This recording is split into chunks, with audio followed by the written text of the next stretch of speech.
बटेंगे तो कटेंगेवरून भाजपामध्ये वेगळाच सूर। पंकजा मुंडेंपाठोपाठ राधाकृष्ण विखे पाटलांचाही आक्षेप। महाराष्ट्राला असल्या प्रचाराची गरज नसल्याचं विखेंचं माझा कट्ट्यावर स्पष्टीकरण।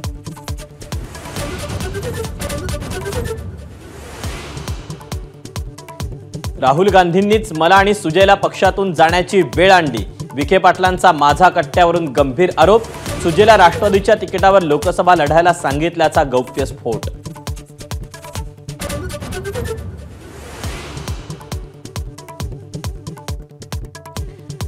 शिवाजी पार्कवर 17 नोव्हेंबरच्या सभेसाठी परवानगी कुणाला मिळणार याचा सस्पेन्स कायम।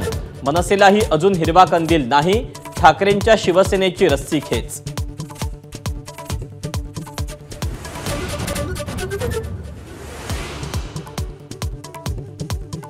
मुख्यमंत्री पदासाठी काही नवी नावं शक्य। भाजप नेते विनोद तावडेंचे संकेत। निकालानंतर राजकीय सामाजिक परिस्थिती पाहून निर्णय अपेक्षित।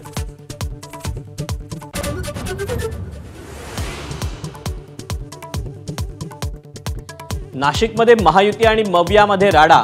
नाशिक पूर्वचे मवियाचे उमेदवार गणेश गीतेंचा प्रचाराच्या वाहनावर भाजप कार्यकर्त्यांकडून हल्ला। सुप्रिया सुळेंची पोलीस आयुक्तालयात धडक।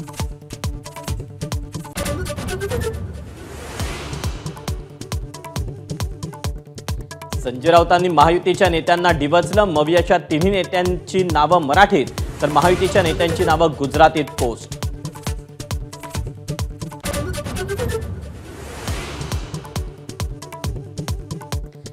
रामटेकमध्ये ठाकरेंसोबत गद्दारी केलेल्यांना धडा शिकवण्यासाठी मुळकांना पाठिंबा। सुनील केदार यांचा दावा।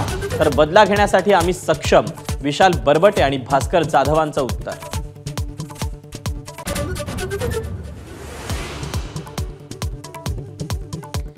धाराशिवमधील ठाकरेंचे उमेदवार कैलास पाटील यांची उद्धव ठाकरेंबाबत निष्ठा खोटी।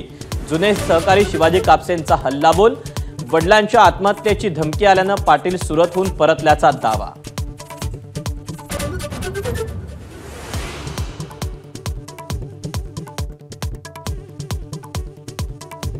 मुख्यमंत्रीपदासाठी काही नवीन आवश्यक। भाजप नेते विनोद तावडेंचे संकेत।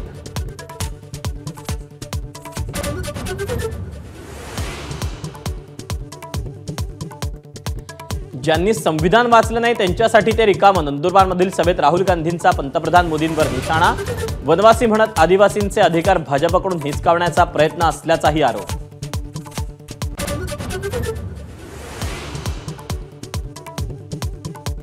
$125 कोटींच्या घोटाळ्याच्या चौकशीसाठी ईडीचं पथक मालेगावात दाखल। आरोपींच्या घराचा तपास। व्होट जिहादसाठी 125 कोटींचा वापर झाल्याचा सोमय्यांचा आरोप।